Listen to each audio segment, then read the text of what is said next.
Sejam muito bem-vindos ao sexto episódio do Conexão Diagnóstica. E hoje aqui eu tenho a honra de receber mais uma convidada do sexo feminino, mais uma mulher aqui conosco. Eu queria começar pedindo para que ela se apresente, principalmente para que ela explique qual é a especialidade dela e o motivo pela qual ela escolheu essa especialidade. Bom, então, meu nome é Paula, eu sou médica pediatra, alergista e imunologista. Eu sou, na verdade, de Campo Grande, Mato Grosso do Sul, mas fiz a maior parte da minha formação em Curitiba, no Paraná. E foi onde eu fiz a pediatria, num hospital que eu admiro bastante, um hospital de referência, que é o Hospital Pequeno Príncipe. E lá eu tive um contato com a especialidade da alergia e imunologia, principalmente a parte da alergia. Como eu já tenho uma história pessoal de alergia, já sofri bastante, principalmente na minha infância, com dermatite atópica, que demorou bastante para ter um diagnóstico, uma conjuntivite alérgica mais grave, que eu ainda trato de forma bem rigorosa até hoje. Então, como eu já tinha essa dor e entendia bem os pacientes, sentia o que eles estavam sentindo, eu me encontrei. Então, eu juntei uma especialidade que eu gostei ali para trabalhar, para estudar, com algo que eu sofria, e foi assim que eu escolhi a alergia. E assim me recomendaram alguns hospitais de São Paulo, então estudei bastante, prestei a prova e passei na Escola Paulista de Medicina, Unifesp, e fiz a residência de alergia e imunologia.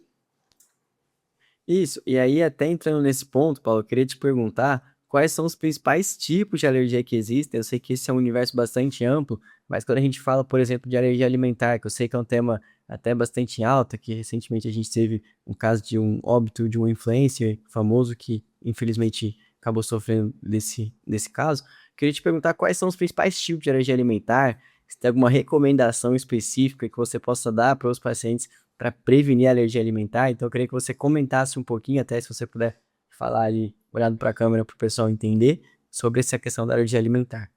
Tá, então na verdade são vários tópicos, né? Dentro da alergia, as doenças que a gente mais lida, que é até algo que eu vejo que é uma dificuldade, porque muita gente não sabe o que o alergista faz, com o que a gente trabalha mesmo.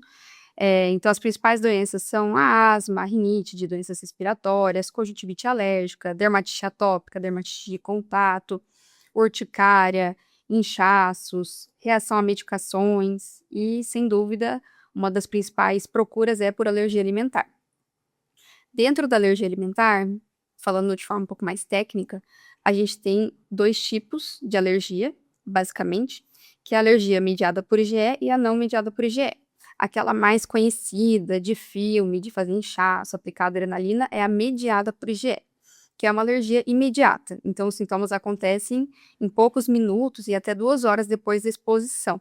E geralmente a história é enquanto está comendo, enquanto está ou até em reação de ferroada de abelha, a história é minutos depois, segundos depois, já aconteceu o sintoma.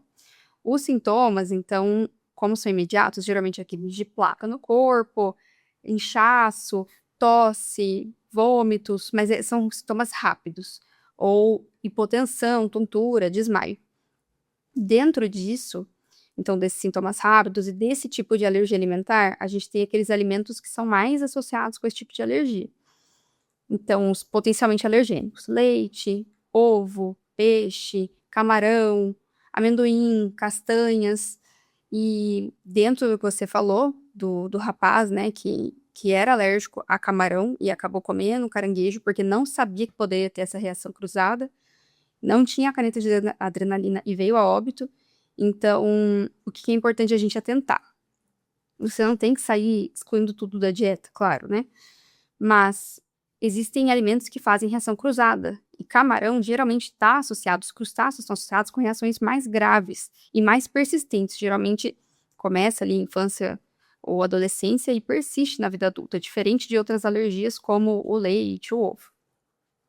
Então, nesse caso, por exemplo, o paciente que era alérgico a camarão deveria ter sido testado para outros crustáceos que podem fazer reação cruzada.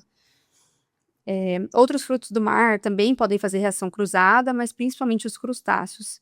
E talvez até mais do que isso, o que a gente tem que fazer na primeira consulta de alergia alimentar, principalmente nesses casos graves, é prescrever a caneta de adrenalina. Então, a adrenalina autoinjetável. Existem outras formas de aplicação mais novas, a NEF, que é uma aplicação intranasal, mas o que a gente tem que passar é, sem dúvida, a caneta de adrenalina. Infelizmente, não tem no Brasil, então a gente tem que importar, mas isso a gente também tem como orientar o paciente, passar, existe um site, inclusive, que é bem interessante para os pacientes conhecerem, que é o site Anafilaxia Brasil, e lá tem muita informação para os pacientes alérgicos, para os pais, e inclusive eles trazem esses contatos, trazem uma lista de e-mail, contatos para importar a caneta de adrenalina. Infelizmente, é uma medicação cara, então no SUS é difícil ainda, muitos pacientes do SUS não têm acesso, mas seria sem dúvida algo que o paciente tem que ter com ele. Talvez se esse rapaz estivesse com a caneta, principalmente no contexto que ele estava numa praia, que é difícil você ter um atendimento rápido, ele poderia ter se aplicado e talvez o desfecho seria outro, né? Então, Eu entendi, perfeito. Então, se a gente for pegar, por exemplo, o caso do Alisson, que é o nosso filmmaker, provavelmente o Alisson ele teve uma alergia mediada por IgE. isso. Isso, só para o pessoal entender, o Alisson ele teve uma picada de abelha recentemente, e aí em questão de 10 minutos ele já estava na porta do hospital. Então, se o Alisson tivesse andado com uma caneta de adrenalina, Seria o ideal. provavelmente... É o ideal. Então fica a dica aí para ele andar com a caneta a partir de agora. Seria isso? Exato. Sim, perfeito, O perfeito. ideal é ter o plano de ação. Na consulta a gente sempre entrega o plano de ação para todos os pacientes alérgicos, principalmente alergia alimentar, ou esse caso, né, esse tipo de alergia, em que a gente descreve ali os sintomas. Se você tiver tal sintoma, o que deve fazer? Então, tal antialérgico, tal dose. O corticoide, tal dose por tanto tempo. E, claro, sempre ter um plano também de quais são os sinais de anafilaxia, ensinar para o paciente quais são esses sinais para ele saber reconhecer e como aplicar a adrenalina, isso a gente tem que treinar junto, né? E até uma orientação para o pronto-socorro, porque daí o paciente já chega lá com uma carta falando, paciente alérgico a ovo. Uhum. Se apresentar tais sintomas, aplicar adrenalina intramuscular no vasto lateral da coxa, tal dose. Isso é bem importante. Não, perfeito. E até é legal que você trouxe isso, porque agora a gente entra num ponto que eu queria te perguntar em relação à rotina do médico alergista. Como que é uma rotina do médico alergista? O que que o médico alergista realmente faz? Por exemplo, além de alergia alimentar, quais são outras coisas, outras doenças que você lida no seu dia a dia? Até para o pessoal conhecer um pouquinho de como que é essa rotina de um médico alergista. Então, as principais doenças que a gente lida são essas de asma, que até é muito complicado, assim, porque a alergia é uma especialidade que tem algumas doenças bem específicas e que geralmente as pessoas têm medo de colocar a mão, em alguns casos, mas tem muitas doenças que são compartilhadas com outras especialidades. Então, aí a gente tem que mostrar nosso diferencial também, né? Então, asma, rinite, principalmente rinite alérgica, claro. A conjuntivite alérgica, que é bem importante, o acompanhamento do alergista junto com o oftalmo faz muita diferença. A dermatite atópica também é uma das principais doenças que a gente acompanha. A dermatite de contato, sem dúvida, até porque a gente tem os testes, né? Tem o PET teste, por exemplo, teste de contato. Reações a medicações, que também é algo bem complicado, que a gente vê muito erro acontecendo. As alergias alimentares, sem dúvida. Reações a vacinas.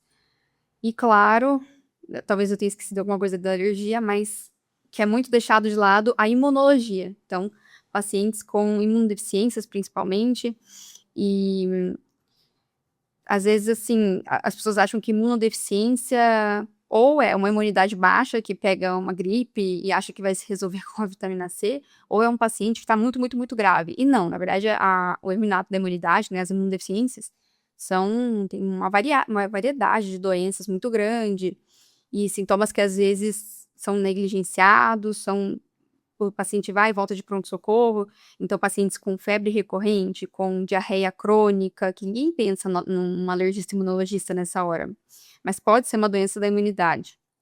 Infecções de repetição, reações estranhas a vacinas muito exageradas, muitas doenças autoimunes ou doença autoimune muito precoce, paciente que faz várias malignidades. Então, são situações que eu vejo que esquecem do imunologista, mas também é da nossa área. Perfeito. Até legal você tocar nesse ponto da imunologia, porque a sua formação também envolveu imunologia, né? Então a gente está falando aqui muito sobre alergia, mas também você fez formação também em imunologia, né? A sua especialidade é alergia e imunologia, né? Então, o pessoal que está assistindo Pacientes aí com infecções de repetição, alguma coisa que os médicos suspeitem de uma doença imune, também podem estar encaminhando para você, correto? Com certeza. E algo bem interessante, acho que para as mães, para os pais, é falar sobre o teste do pezinho também. A gente pode fazer a triagem para o sistema imunológico para doenças da imunidade, que é um exame que basicamente a gente chama de TREC e CREC. Esse exame é feito pelo SUS em alguns estados já no Brasil, inclusive agora em janeiro de 2026 começou no Mato Grosso do Sul, e, e é um exame ótimo para triagem de imunodeficiências mais graves, principalmente, que é o que a gente quer pegar no bebê, para conseguir salvar ele, né? Porque essas crianças antes, elas geralmente, né, evoluem ainda com infecções nas primeiras semanas, meses de vida, dependendo, claro, da imunodeficiência, e iam a óbito, e muitas vezes ninguém nem descobriu o que tinha acontecido. Então, várias dessas crianças estão sendo pegas pela triagem e estão conseguindo ser salvas. Então, isso é muito incrível. Crianças lá no serviço que eu me formei, né, na Escola Paulista de Medicina, a gente teve vários pacientes que começaram um tratamento rápido, pacientes que conseguiram fazer transplante de medula óssea muito rápido, e realmente foi o que salvou essas crianças. Então, essa triagem você pode também pagar, né, num teste do pezinho ampliado, e esses testes do pezinho alterados vêm para nós, para o imunologista, para investigar se tem alguma doença da imunidade. Não, perfeito. E até falando sobre os testes, eu ia te perguntar, aproveitando esse gancho, quais são os principais testes que existem hoje dentro da especialidade da alergia? Qual que é a diferença entre os testes? A gente hoje ouve falar sobre o PRIC, o PET. O que são esses testes? Qual que é a aplicação deles? O que muda de um para o outro? Tá, desses principais testes, então, o prick teste, ele é um teste que a gente faz no antebraço, principalmente, principal lugar usado, e ele é um teste de leitura imediata. Então, você aplica os extratos, a gente consegue fazer para aerolérgenos, o que é muito interessante para rinite, por exemplo. Então, a gente faz para ácaro, fungo, barata, cão, gato. Aplica o extrato, faz uma puntura bem superficial e 15 minutos depois faz a leitura e já tem o resultado. Ou seja, é muito rápido. Então, é para reações mais rápidas. A gente usa muito esse teste também para alergia alimentar, do tipo IgE mediada, que a gente estava conversando antes. Então, reações que são imediatas, que vão ter a resposta ali de forma mais rápida. E então é muito útil para investigar. A gente pode fazer tanto com o extrato padronizado como com o próprio alimento, que é o teste que a gente chama de prick-to-prick. Então, ele pode ser usado principalmente nesse contexto, alergias respiratórias e alergias alimentares. O outro exame que tem muita confusão com o prick é o PET teste, que é o teste de contato. Esse teste ele é de leitura tardia, então a gente aplica as placas com as substâncias, por exemplo, o níquel, que é a substância mais implicada em dermatite de contato. Então, a gente testa várias substâncias, conservantes, antibióticos, tem várias baterias também. A gente consegue fazer bateria padrão, bateria para cosméticos, bateria até para corticoides. Então, a gente aplica essas placas no paciente e faz uma leitura com 48 horas e depois uma última segunda leitura depois de 96 horas, a partir daí. Então, por exemplo, você aplicaria as placas numa segunda, faz a leitura na quarta e na sexta-feira. Esse teste é para dermatite de contato. Então, não adianta fazer ele, por exemplo, para uma alergia alimentar imediata. Então, é um teste totalmente diferente. O intradérmico é um teste que a gente usa bastante também, principalmente com medicações, vacinas. E outro teste que a gente acaba fazendo bastante é o teste de provocação oral, que é feito principalmente para alergias alimentares, alergias a medicamentos. E para isso, na verdade, é um teste mais prático, né? Precisa da presença do alergista ali do lado, para ir dando para o paciente ou a medicação ou o alimento em doses fracionadas e progressivas. E para, claro, né, um teste de provocação, para avaliar a resposta dele, a tolerância dele ao que está sendo dado. Que é o famoso TPO, né? É o TPO. Não, perfeito, perfeito. E até agora a gente falou bastante sobre a parte técnica da especialidade, você deu algumas dicas sobre como que o médico alergista trabalha. Agora partindo para um outro lado em relação a posicionamento, em relação a essa visão talvez um pouco mais empresarial ali da especialidade, da gestão de clínica, gestão de consultório, como que você enxerga a importância hoje do médico aí estar dentro do digital, dele se posicionar, dele usar o digital como um canal de comunicação com pacientes e também com outros médicos? Eu acho que é bem importante por vários motivos, assim. Primeiro que as pessoas, né, chegam muito bem informadas hoje em dia na consulta. Então, não basta você saber, você ter o conhecimento técnico e saber tratar ele. Você tem que saber passar isso para ele e explicar bem, porque ele já chega cheio de opiniões. Então, não basta você passar um tratamento, você tem que conseguir argumentar com ele, né, explicar. O segundo ponto muito relacionado a isso é que hoje em dia tem muita informação errada, então, principalmente em rede social. A gente vê muito, basta você ver que ainda até hoje tem gente vendendo soro de imunidade, isso é um absurdo. Quem estuda um mínimo de imunologia acha isso um absurdo.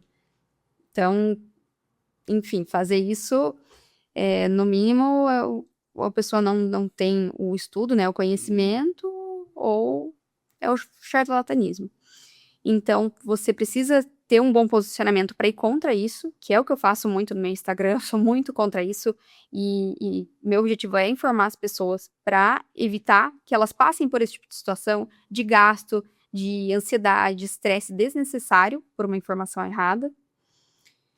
E até mesmo essa questão do posicionamento, acho que para conhecerem também a nossa especialidade. Então, eu vejo muitos médicos que me encaminham pacientes, ou vêm discutir pacientes comigo, que não sabiam, assim, não sabiam que poderiam encaminhar para mim, que eu Sim. investigaria aquela doença. Sim, Então, até para as pessoas conhecerem mais a nossa especialidade, né? com certeza. Até pensando nesse gancho que você trouxe sobre os pacientes, eles virem muito mais bem informados hoje, né, para consulta. Estava até discutindo isso com o Alisson também aqui, que faz a nossa filmagem aqui do podcast. Por exemplo, eu sinto que ele é um paciente um pouco mais questionador, assim, que ele tem as opiniões dele.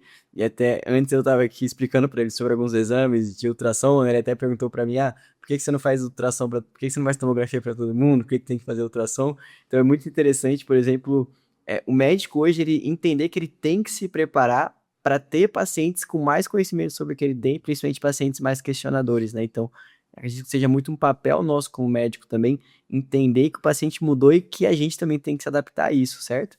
Sim, com certeza. Então, perfeito. E até eu queria te perguntar agora, olhando um pouquinho para visão de futuro, visão de longo prazo, como que você enxerga a especialidade da alergia daqui 5 a 10 anos? Você vê ali uma área em crescente, você vê uma área ali cheia de oportunidades, como que você enxerga assim, a questão da especialidade, da evolução da especialidade? Não só a alergia, mas também como a parte da imunologia que a gente conversou um pouquinho. Separando um pouco as áreas, né? A alergia, as duas eu vejo crescendo muito. A alergia, principalmente por... Hoje em dia, principalmente com essa questão do Instagram, as pessoas têm muito medo de alergia, principalmente alergia alimentar. Eu conheço várias mães próximas minhas que têm medo de introduzir um alimento para o bebê, que inclusive na introdução alimentar é o momento certo de você introduzir esses alimentos potencialmente alergênicos. Então, o ideal é você não adiar isso. Então, com esse medo crescente, muitas mães vêm falar comigo por medo de alergia alimentar, ou às vezes fica confuso mesmo se a criança teve uma reação ou não. Então, com esse medo crescente, as pessoas estão se informando mais, conhecendo mais a especialidade, o que acaba aumentando, né, a procura e expandindo a especialidade. As alergias vêm crescendo, isso vários estudos mostram, então com certeza também leva a uma maior procura e maior expansão também da especialidade, da alergia. Da parte da imunologia, é até triste, porque a parte da imunologia é bem desvalorizada e é muito complexa, é muito difícil, é uma área muito complexa. Então, realmente me deixa angustiada ver a desvalorização da imunologia. Mas, imuno é o futuro. Então, o que as pessoas talvez não vejam muito bem agora, mas vão ver futuramente, é que a maioria das doenças, se você for ver a fisiopatologia, tem envolvimento do sistema imunológico. Seja inflamação, enfim, tem envolvimento. E, inclusive, muitos tratamentos, esses tratamentos novos que estão surgindo, principalmente em relação ao câncer, todos são puro sistema imunológico. Então, a imunologia é incrível. Eu queria que as pessoas vissem mais isso, mas eu acho que no futuro vai ter um maior reconhecimento. Não, totalmente. E até você puxou o gancho da introdução alimentar, queria até te perguntar sobre esse assunto. Existe algum jeito certo de você fazer a introdução alimentar? Existe uma ordem certa de você introduzir os alimentos para o bebê ali, ou para a criança que está começando a mastigar, por exemplo? Como que você recomendaria uma mãe, até se você puder olhar aqui e explicar para essa câmera, como que você recomendaria para uma mãe fazer a introdução alimentar do seu filho, do seu bebê? Primeiro, não adiar a introdução. Então, não só a gente sabe que você introduzir cedo não aumenta o risco de alergia, como reduz. Vários estudos mostram que a introdução precoce diminui o risco da criança desenvolver alergia alimentar. Então, assim que começar a introdução alimentar, você já pode começar a introdução desses alimentos potencialmente alergênicos que eu comentei. Então, o ovo, o amendoim, o peixe, camarão, você pode fazer a introdução deles. O ideal é só fazer um intervalo ali de 3 dias entre esses alimentos, para caso a criança tenha alguma reação, você não ter o fator de confusão. Então, por exemplo, se você der ovo e peixe no mesmo dia, e a criança tiver algum sintoma, Você não sabe o que foi. você não sabe o que foi. Então, complica um pouquinho a investigação. Mas não tem uma ordem certa. O ideal é só introduzir todos eles, idealmente entre os 6 e 12 meses de vida. Perfeito, perfeito. Não, é legal isso, né? Porque você trouxe várias informações muito relevantes para um público que até a gente como médico, a gente tem muita dúvida sobre o que um alergista faz, né? Então, acredito que o que você trouxe vai ser muito valioso aí para outras especialidades entenderem o que um alergista faz realmente. E basicamente assim, eu queria, partindo para uma parte mais final aqui do episódio, olhar um pouquinho para trás e você escolheu a alergia e pensando assim, se você fosse fazer alguma coisa diferente ou se você fosse falar da alergia para uma pessoa que está pensando em fazer alergia, assim, o que que você falaria? Você daria alguma dica? Você se arrepende de alguma coisa na sua trajetória em relação à escolha da especialidade? Você é realizada com ela hoje? Como que você vê essa questão, assim? Da questão de fazer algo diferente durante a formação, eu acho que na faculdade a gente talvez se limite muito ao que todo mundo entra na faculdade de medicina pensando no que quer fazer. Eu troquei de ideia várias vezes, mas eu acho que a gente tem que se abrir mais, talvez acompanhar mais médicos. Eu vejo que essas pessoas são mais proativas, quando a gente é proativo, a gente tem mais acesso a tudo, mais oportunidade. Então, eu acho que é bem importante reforçar a importância de você acompanhar quem você admira, pessoas de referência, fazer estágios em serviços de referência, analisar diferentes especialidades, então não ficar fechado só naquilo que você entrou pensando em fazer, mas sim abrir a mente para outras áreas.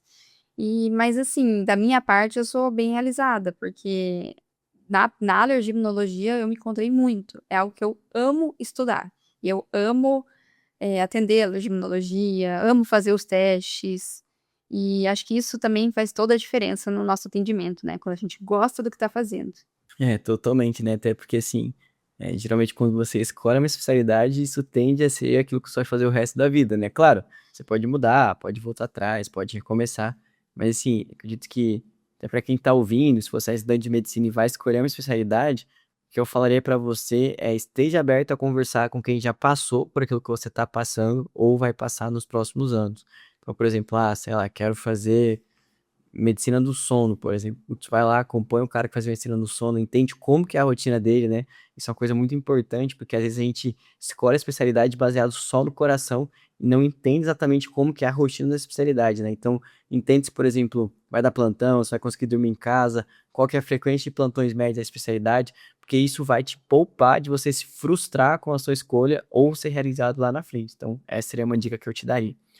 E se você quiser deixar alguma mensagem final aí, fica totalmente à vontade. Eu que agradeço pelo convite. E eu fico, como eu falei, eu gosto muito de passar informações de alergienologia, então eu fico 100% aberta caso alguém tenha alguma dúvida, tanto acadêmicos de medicina, médicos ou mães, pacientes que queiram tirar alguma dúvida, queiram realmente buscar mais informação, eu estou totalmente à disposição. Perfeito. E por fim, eu queria deixar uma mensagem para quem assistir, para quem tá vendo esse episódio, para você se inscrever no nosso canal, para você acompanhar a gente nas redes sociais. Se você é médico, especialista de alguma outra área, se você é estudante de medicina e quer ter acesso a um conteúdo sincero, a um conteúdo de qualidade, com pessoas que são referências, que são especialistas, o Conexão Diagnóstica foi criado justamente com esse propósito, para a gente desmistificar um pouquinho as diferentes especialidades médicas e para a gente ter essa troca entre diferentes especialidades médicas. Então, agradeço a todo mundo que acompanhou. Esse foi o sexto episódio do Conexão Diagnóstica.